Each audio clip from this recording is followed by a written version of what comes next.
रेगिस्तान में उस दिन सूरज कुछ ज्यादा ही पास उतर आया था, जैसे वह किसी को जिंदा जलाकर अपनी जीत साबित करना चाहता हो। रेत के अनंत समंदर के बीच एक लड़की खड़ी थी, अकेली, प्यास से सूखे होंठ, आंखों में धूल और दिल में जिद। उसे यहाँ फंसे आज पूरा 2 साल हो चुके थे। उसका नाम सिया था। 2 साल पहले वह अपने पिता के साथ थार मरुस्थल के रास्ते से गुजर रही थी, जब अचानक आए भयानक रेत की आंधी ने सब कुछ निगल लिया।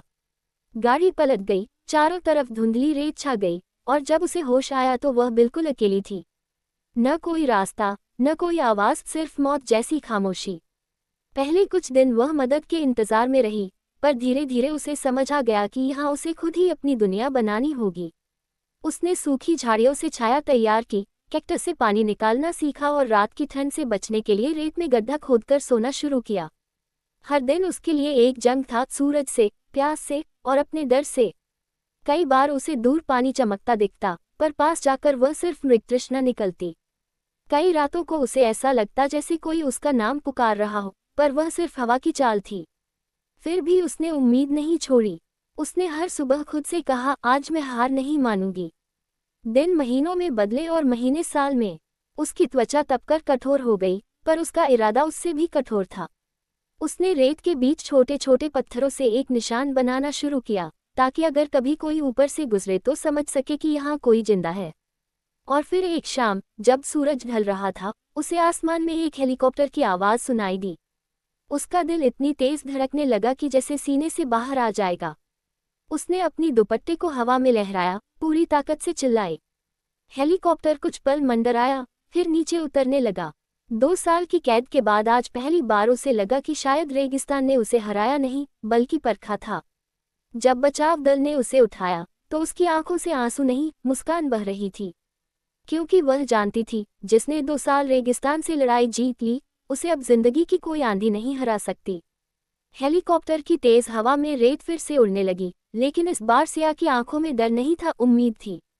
जब बचाव दल ने उसे स्ट्रेचर पर बैठाया, तो उसके पैर कांप रहे थे, जैसे 2 साल की थकान एक साथ शरीर से बाहर निकल रही हो। आसमान से नीचे दिखता वही अनंत थार मरुस्थल अब उसे कैद खाना नहीं, एक युद्धभूमि लग रहा था, जहां वह जीत चुकी थी। शहर पहुंचते ही डॉक्टर हैरान थे। इतने लंबे समय तक अकेले जिंदा रहना असंभव जैसा था। उसके शरीर पर धूप के निशान थे, हथेलियां सख्त हो चुकी थी, पर उसकी आंखों में जिद अब भी चमक रही थी। जब उससे पूछा गया कि उसने कैसे हार नहीं मानी, तो उसने धीमे से कहा, मैं हर सुबह खुद से वादा करती थी कि आज भी सांस लूंगी। कुछ दिनों बाद उसके परिवार को खबर मिली। पिता, जिन्हें सब मृत मान चुके थे, दरअसल दूसरे गांव में बेहोश हालत में मिले थे और महीनों तक उनका इलाज चलता रहा। जब वे अस्पताल के कमरे में दाखिल हुए, तो सिया कुछ पल उन्हें पहचान ही नहीं पाई। फिर जैसे समय ठहर गया, दोनों की आंखों से आंसू बह निकले। 2 साल का दर्द एक ही गले मिलने में पिघल गया, लेकिन असली संघर्ष अभी बाकी था। रात में ऐस बड़ी ही की ठंडी हवा उसे बेचैन कर देती, क्योंकि उसे रेगिस्तान की गर्म लपटों की आदत हो चुकी थी। बंद कमरा उसे घुटन देता। कई बार वह अचानक खिड़की खोल देती, जैसे खुला आसमान ही उसकी सुरक्षा हो। डॉक्टरों ने समझाया कि शरीर बच गया है, अब मन को भी घर लौटना होगा। धीरे धीरे उसने अपने डर का सामना करना शुरू किया। उसने स्कूलों और कॉलेजों में जाकर अपनी कहानी सुनाई, कैसे उसने रेत में निशान बनाए, कैसे तारों से दिशा पहचानी, और कैसे उम्मीद को कभी मरने नहीं दिया। लोग उसे रेगिस्तान की योद्धा कहने लगे। एक दिन वह फिर उसी सीमा तक गई, जहां से उसे बचाया गया था। उसने दूर फैली रेत को देखा और मुस्कुरा दी। अब वह जगह उसे डराती नहीं थी।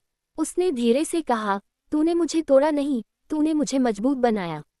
और हवा ने जैसे फिर वही संदेश दोहराया, जब तक हिम्मत जिंदा है, तब तक कोई भी रेगिस्तान आखिरी मंजिल नहीं होता।